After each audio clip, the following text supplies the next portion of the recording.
आप सभी को सालोम, प्यार, सलाम। मैं रेवरेंड डॉक्टर बिनी जॉन एक बार फिर से आपके समक्ष उपस्थित हूँ बिब्लिकल न्यूमरोलॉजी में आपका स्वागत करते हुए।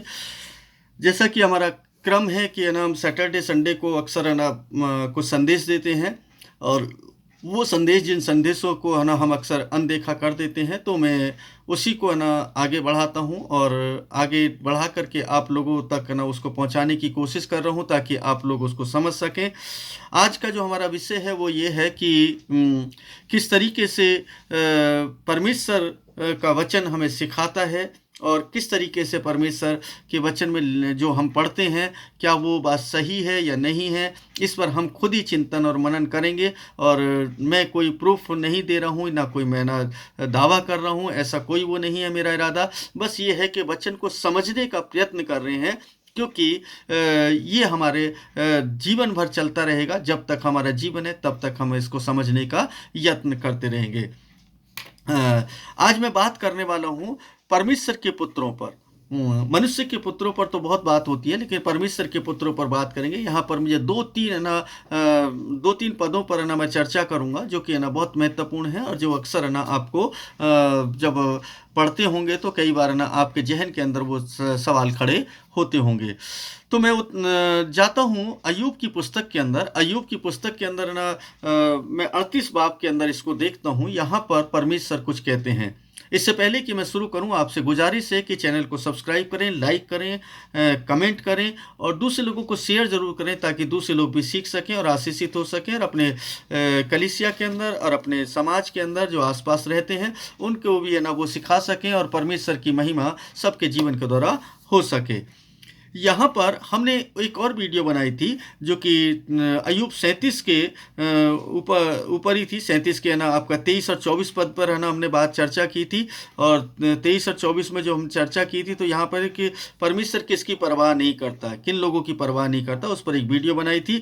और जो अपनी दृष्टि में बुद्धिमान बनते हैं उसका ना पूरा वो वीडियो आप जा करके देख सकते हैं।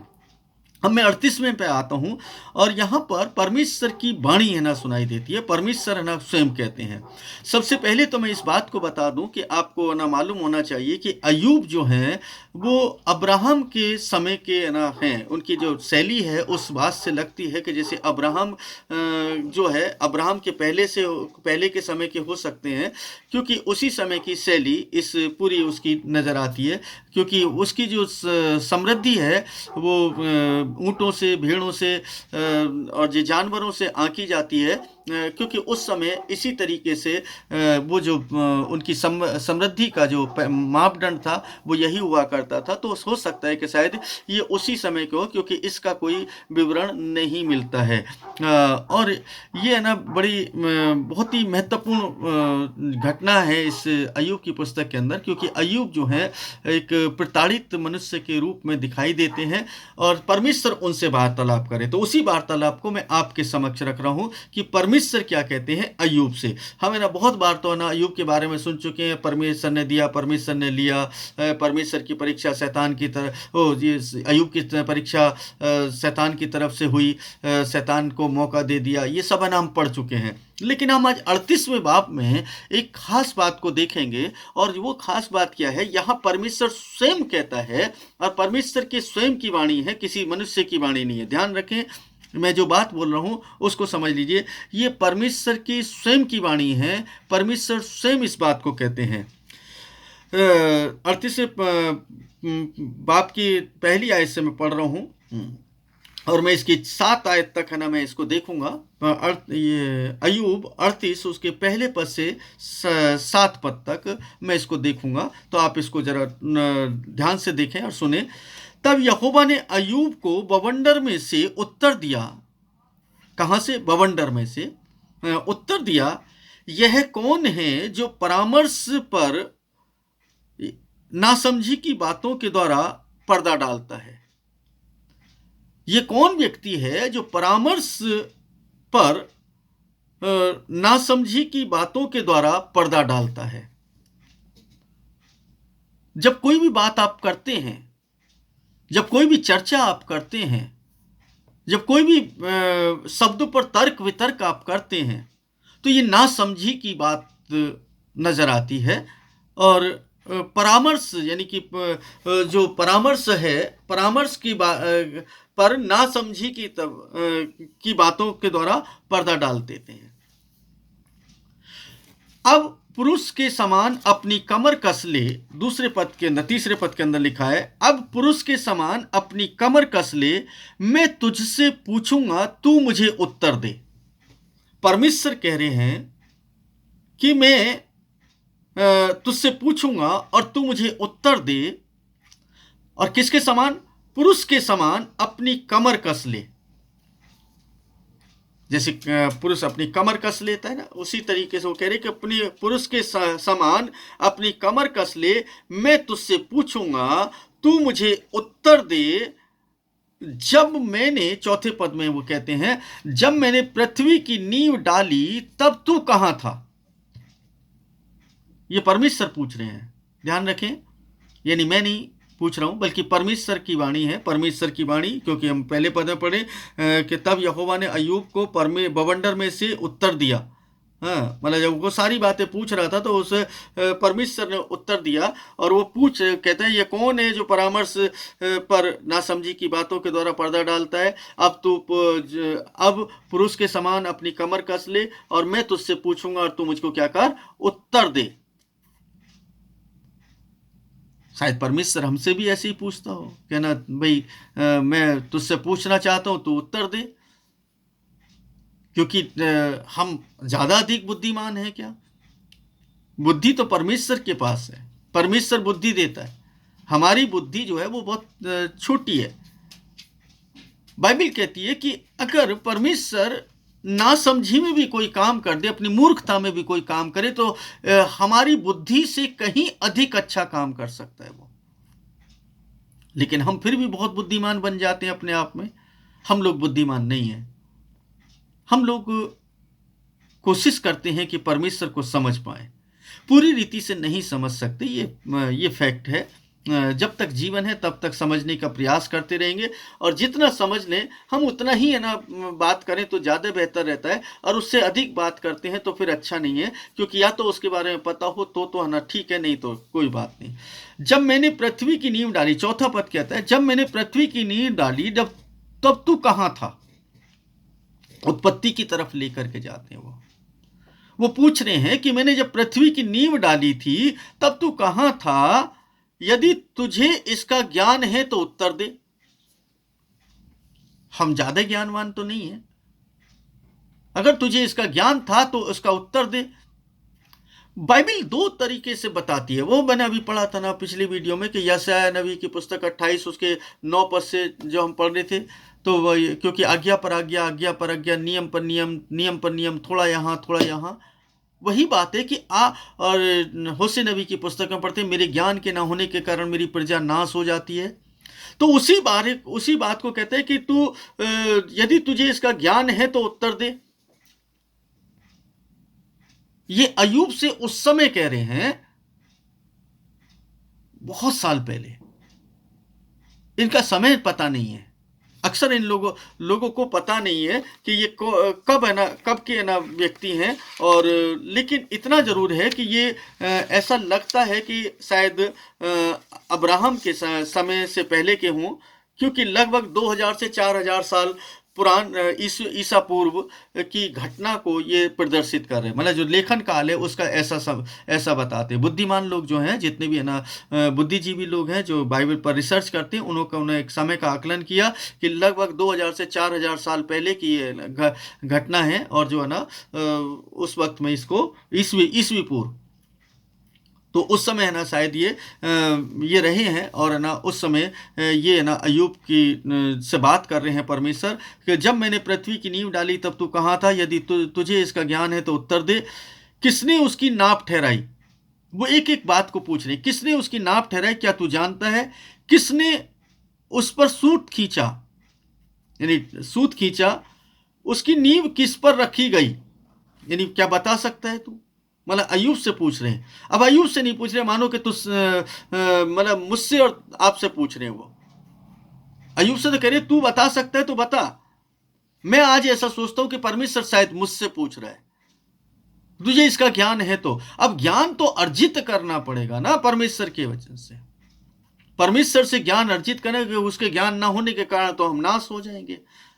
बाइबल कहती है जब ज्ञान नहीं होगा तो शैतान के बंधन में, बंधुआई में चले जाएंगे, क्योंकि ज्ञान होना है बहुत जरूरी है। आपको दुनियावी बातों का ज्ञान हो या किसी पासवान ने कुछ बता दिया, हमें ना उसी पर लकीर के फकीर ना बने रहें, क्योंकि बाइबल आपके हाथ में है, आप उसको खोजना शुरू करें। मैं कुछ कहता हूं तो आप उस पर कभी भी आंख बंद करके यकीन ना करें। मैं इसलिए ना आपको बता रहा हूं क्योंकि मैंने ना वहां तक पहुंचा हूं, हो सकता है शायद आप मुझसे अधिक आगे पहुंच जाए, मुझसे ज्यादा आप जान सकते हैं।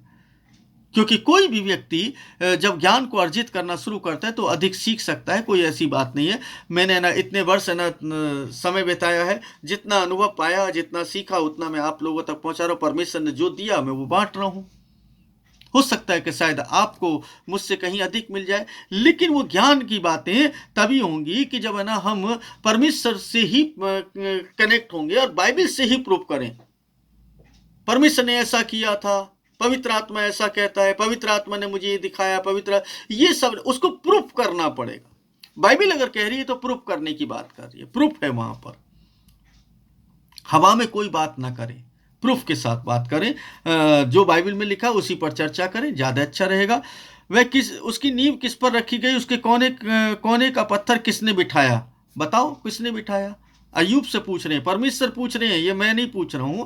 परमेश्वर अय्यूब से पूछ रहे हैं। 7वां पद जो है बहुत ही महत्वपूर्ण है, ध्यान रखें। मेरा जो टॉपिक है वो यही है 7वें पद का है? जबकि भोर के तारों ने साथ मिलकर गाया तथा परमेश्वर के सब पुत्रों ने जय जयकार किया। बहुत ही इंपॉर्टेंट बात आ गई, परमेश्वर के पुत्रों ने जय जयकार किया। अब इसका जो लेखक है वो जो है वो अय्यूब की पुस्तक का जो लेखक है वो ना मतलब ये कह रहा है कि बता ये कि भोर के तारों के साथ मिलकर गाया तथा परमेश्वर के सब पुत्रों ने जय जयकार किया। अब ये स्पष्ट रूप से बता रहा है कि परमेश्वर के पुत्रों ने के सब पुत्रों ने जय जयकार किया। अब परमेश्वर के सब पुत्रों ने जय जयकार किया, ये पुत्र कौन है? परमेश्वर के पुत्र। उत्पत्ति की पुस्तक में चलते हैं, उत्पत्ति 6 और उसके हम दो पद से देखेंगे, 2 पद में, 6 के 2 पद में। तब परमेश्वर के पुत्रों ने, एक से पढ़ लेते हैं ज्यादा अच्छा रहेगा, उत्पत्ति 6 उसके एक पद से। फिर ऐसा हुआ कि जब मनुष्य पृथ्वी पर बढ़ने लगे और उनकी पुत्रियां उत्पन्न हुई, तब परमेश्वर के पुत्रों ने मनुष्य की पुत्रियों को देखा कि वे सुंदर हैं, और उन्होंने जिस जिसको चाहा उसको अपनी पत्नी बना लिया।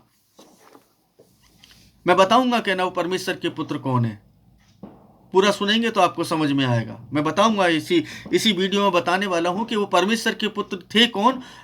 वो भी यहां पर बाइबल के अंदर ही लिखा है, बाइबल के बाहर कहीं कुछ नहीं है। बाइबल के बाहर से कहीं कुछ नहीं है, बाइबल के अंदर ही लिखा है। बस ये कि थोड़ा यहाँ थोड़ा वहां पर है, जैसे ना मैंने बताया था यशायाह नबी की पुस्तक के अंदर लिखा है कि थोड़ा यहाँ थोड़ा यहाँ, आज्ञा पर आज्ञा, आज्ञा पर आज्ञा, नियम पर नियम। वो परमेश्वर के पुत्र कौन है उसके विषय में भी वर्णन ना बाइबल के अंदर ही है। आपको ना उसको सुनना पड़ेगा, उसको समझना पड़ेगा। तब परमेश्वर के पुत्रों ने मनुष्य की पुत्रियों को देखा कि वे सुंदर हैं, और उन्होंने जिस जिसको चाहा उसको अपनी पत्नी बना लिया। तब यहोवा ने कहा, मेरा आत्मा मनुष्य के साथ सदा विवाद करता न रहेगा, क्योंकि यह तो शरीर है, अब उसकी आयु 120 वर्ष की होगी। उन दिनों में पृथ्वी पर नफीली रहा करते थे, और बाद में उस समय भी थे जब परमेश्वर के पुत्रों ने मनुष्य की पुत्रियों के पास जाकर उनसे संतान उत्पन्न की। ये प्राचीन काल के सूरवीर और सुप्रसिद्ध लोग थे। बहुत ही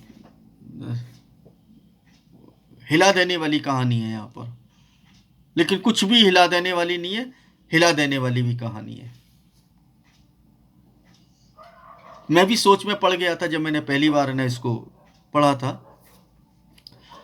वो चौथा पद जो है क्या कह रहा है, उन दिनों में पृथ्वी पर नफीली रहा करते थे। नफीली का मतलब है दानव लोग। नफीलीम भी शब्द इस्तेमाल हुआ है, और संभवतः दानव, दानव यानी कि बहुत सूरबीर, यानी कि दानव लोग। हिंदी में तो यही बोलेंगे ना, दानव। हिंदी शब्द में इस्तेमाल करें तो हिंदी में दानव ही आएगा। नफीली, नफीली, नफीलीम, यानी दोनों ही शब्द इस्तेमाल होते हैं, और उसका जो मतलब है दानव। बाद में उस समय भी थे जब परमेश्वर के पुत्रों ने मनुष्य की पुत्रियों के पास जाकर उनसे संतान उत्पन्न की। ये अब ना, मतलब मनुष्य के पुत्रों ने संतान उत्पन्न की, ये प्राचीन काल के सूरबीर और प्रसिद्ध मनुष्य थे। यहां पर एक जो बात लिखी है, बहुत ही इंपॉर्टेंट बात क्या है कि वो ये कह रहे हैं कि नफीली लोग रहा करते थे, परमेश्वर के पुत्रों ने मनुष्यों की पुत्रियों के साथ जाकर के उनसे संतान उत्पन्न की। ये प्राचीन काल के सूरबीर और सुप्रसिद्ध मनुष्य थे। थोड़ा सा क्लियर हो गया होगा। परमेश्वर के पुत्रों ने, नहीं हुआ ना, आगे होगा, आगे बताएंगे कि परमेश्वर के पुत्र आखिर थे कौन। बाइबल में ही लिखा है, मैं ना अलग हट करके नहीं पढ़ रहा हूं कुछ भी। मैं चाहूंगा कि भजन संहिता 29 के अंदर हम देखें। भजन संहिता 29 के अंदर बहुत ही महत्वपूर्ण पद है, और ये दाऊद का भजन है। और जो बात अय्यूब की पुस्तक के अंदर है, वही सेम बात जो पहली आयत है, इसका टाइटल जो है वही है, आंधी तूफान में यहोवा की वाणी। वहां पर है बवंडर में यहोवा की वाणी। मतलब आंधी तूफान या बवंडर, यानी दो के अलग अलग बाइबलों के अंदर अलग अलग ट्रांसलेशन दिया है हिंदी के अंदर, लेकिन मतलब एक ही है। आंधी तूफान बोले, बवंडर बोले, मतलब एक ही है कि उसके अंदर से परमेश्वर की वाणी। और ये दाऊद का भजन है।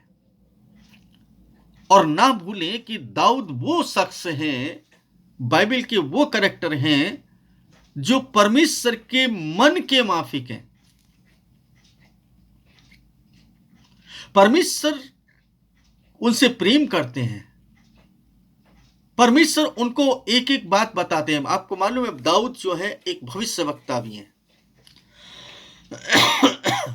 वो राजा ही नहीं थे, बल्कि भविष्यवक्ता भी थे। उन्होंने यीशु मसीह के विषय में बहुत सारी भविष्यवाणियां की हैं भजन संहिता के अंदर। ये जो 4 मुकद्दस किताबें जो कही जाती हैं, उनमें से 3 किताबें ये है, तीसरी किताब ये जबूर है। पहली किताब तोरेत है, दूसरी जबूर है जो दाऊद की है, और तीसरी किताब इंजील जो कि ना नया नियम है यीशु मसीह पर, और चौथी किताब इस दुनिया के अंदर बोलते हैं कुरान है। यानी 4 किताबों को इस दुनिया के अंदर एक पाक और मुकद्दस किताब माना गया है। और सबसे अद्भुत बात यह है कि इन चारों के अंदर ही, चारों किताबों के अंदर वो यहोवा परमेश्वर एक ही है। कुरान के अंदर भी अगर आप देखेंगे तो नबी यही हैं। दाऊद भी उनके नबी हैं, मूसा भी उनके नबी हैं। उस कुरान शरीफ के अंदर यीशु को भी नबी मानते हैं, याकूब को भी नबी मानते हैं, आदम को भी नबी मानते हैं। मतलब वो सबको नबी मानते हैं। परमेश्वर एक ही है। उनका तरीका थोड़ा सा चेंज है। मैं उस पर नहीं जा रहा, क्योंकि उस पर जाऊंगा तो एक अलग सब्जेक्ट हो जाएगा। मैं इसके पहले पद को पढ़ूंगा, और यहीं पर ना वो छुपा है। हे स्वर्गदूतों, यहोवा की प्रशंसा करो, हाँ यहोवा ही की महिमा और सामर्थ्य को सराहो। आप लोगों की बाइबल के अंदर जब है ना यहां पर लिखा होगा स्वर्गदूतों, पहली आयत के अंदर एक स्टार लगा होगा। कुछ बाइबल में ट्रांसलेशन है ईश्वर के पुत्रों, या सामर्थ्य के पुत्रों, ऐसे भी है ना, मतलब कई बाइबल के अंदर ट्रांसलेशन दिया होगा। तो यहां पर जो हम है ना देख रहे हैं वो है कि हे स्वर्गदूतों यहोवा की प्रशंसा करो, हाँ यहोवा ही की महिमा और सामर्थ्य को सराहो। अब मैं आता हूं इसके फुट नोट में जो स्टार लगा है, स्टार जो है पहली आयत के जो देखेंगे, पहली आयत का जो स्टार है, जो इसका जो मीनिंग है सामर्थी के पुत्रों। सामर्थी कौन है? परमेश्वर। सर्व सामर्थी कौन है? परमेश्वर। शक्तिशाली कौन है? परमेश्वर। सामर्थी के पुत्रों या परमेश्वर के पुत्रों, स्वर्गदूतों के लिए लिखा है, या परमेश्वर के पुत्रों या ईश्वर के पुत्रों। ये फुटनोट के अंदर है ना दिया है, मतलब इसका मीनिंग ये भी निकलता है। अब एक शब्द को पकड़ करके ना बैठ जाए, तर्क वितर्क हो जाएगा। यहां पर स्पष्ट लिखा है जो स्वर्गदूत हैं, स्वर्गदूत ही परमेश्वर के पुत्र कहलाए। जब शैतान को इस गिरा दिया गया स्वर्ग से, तो वो अकेला नहीं था, बल्कि उसके साथ और भी स्वर्गदूत यहां पर गिराए गए और उन्होंने अपना साम्राज्य यहां पर स्थापित किया। वही लोग परमेश्वर के पुत्र कहलाए। और जब अय्यूब की पुस्तक के अंदर जब हमने पढ़ा था, अय्यूब की पुस्तक के अंदर जब हमने देखा था, तो अय्यूब की पुस्तक के अंदर क्या पढ़ा था कि परमेश्वर की क्या करें, जय जयकार। परमेश्वर के पुत्रों ने क्या किया? जय जयकार किया। वहां पर भी है ना बिल्कुल यही बात है ना आपको देखने के लिए मिलती है अय्यूब की पुस्तक के अंदर। जबकि भोर के तारों ने साथ मिलकर गाया तथा परमेश्वर के सब पुत्रों ने जय जयकार किया, अर्थात स्वर्गदूतों ने जय जयकार किया। क्लियर हो रहा है? उस समय तो आदम भी नहीं था, कोई भी नहीं था, लेकिन परमेश्वर के सब पुत्रों ने जबकि भोर के तारों ने साथ मिलकर गाया तथा परमेश्वर के सब पुत्रों ने जय जयकार किया। ये अय्यूब की पुस्तक के अंदर 38 बाब में ये जो 7वीं आयत है, ये इस बात को बता रही है। परमेश्वर कह रहे हैं, परमेश्वर अय्यूब से पूछ रहे हैं कि जब मैंने पृथ्वी की नींव डाली तू कहाँ था? तुझे इसका ज्ञान है तो तू बता दे। किसने उसकी नाप ठहराई? क्या तू जानता है? किसने उस पर सूत खींचा? उसकी नींव किस पर रखी गई? उसके कोने का पत्थर किसने बिठाया? जबकि भोर के तारों ने साथ मिलकर गाया तब परमेश्वर के सब पुत्रों ने जय जयकार किया। जब सागर मानो गर्भ से फूट निकला तब किसने द्वार बंद करके उसे रोक दिया? मतलब पूरा चैप्टर अगर आप पढ़ेंगे तो परमेश्वर कुछ कुछ पूछ रहा है और वहां जवाब भी है, वो बता भी रहा है कि क्या क्या हुआ। तो परमेश्वर के पुत्र कौन है?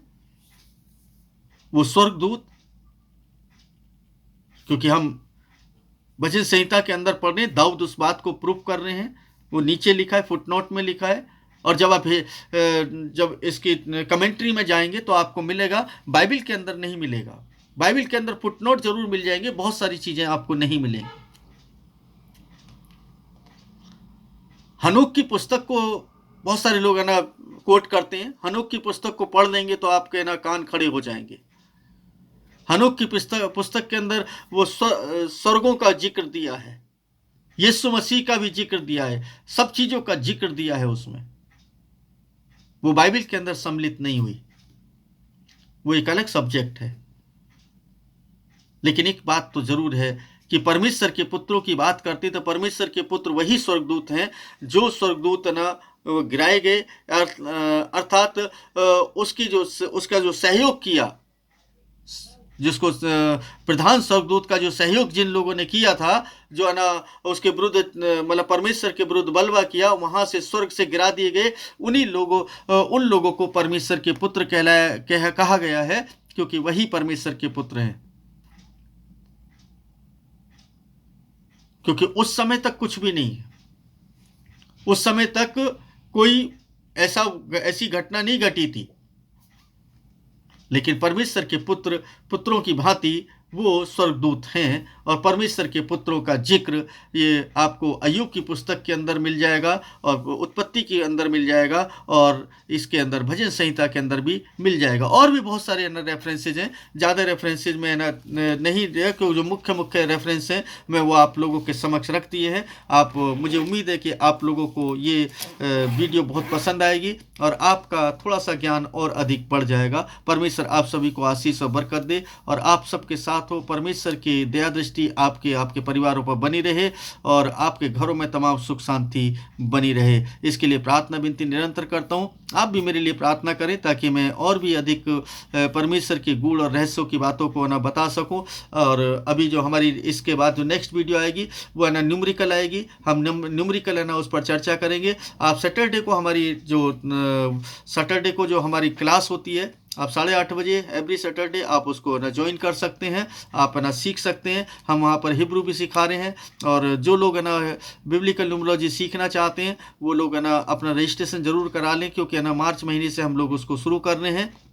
उससे पहले ही आप है ना अपने रजिस्ट्रेशन के लिए ना नाम पता जब भी कुछ है और आप भेज सकते हैं, ताकि है ना हम लोग अब उसका रजिस्ट्रेशन उसका प्रोसेस हम बता देंगे क्या है। और हम लोग निस्वार्थ भाव से ही सेवा कर रहे हैं, ऐसा हमारा कोई इरादा नहीं है, ना कोई ना मिशन खड़ा करना है। बस ये है कि परमेश्वर के लोग परमेश्वर को जानें और अच्छे से उसकी खिदमत करें और अपने घर परिवारों के अंदर परमेश्वर की महिमा प्रकट करें और दूसरे लोगों के समक्ष परमेश्वर के नाम के निमित्त एक गवाही बन करके खड़े हो सकें। परमेश्वर आप सभी को आशीष दे। आप सभी को प्यार, सलाम, शालोम।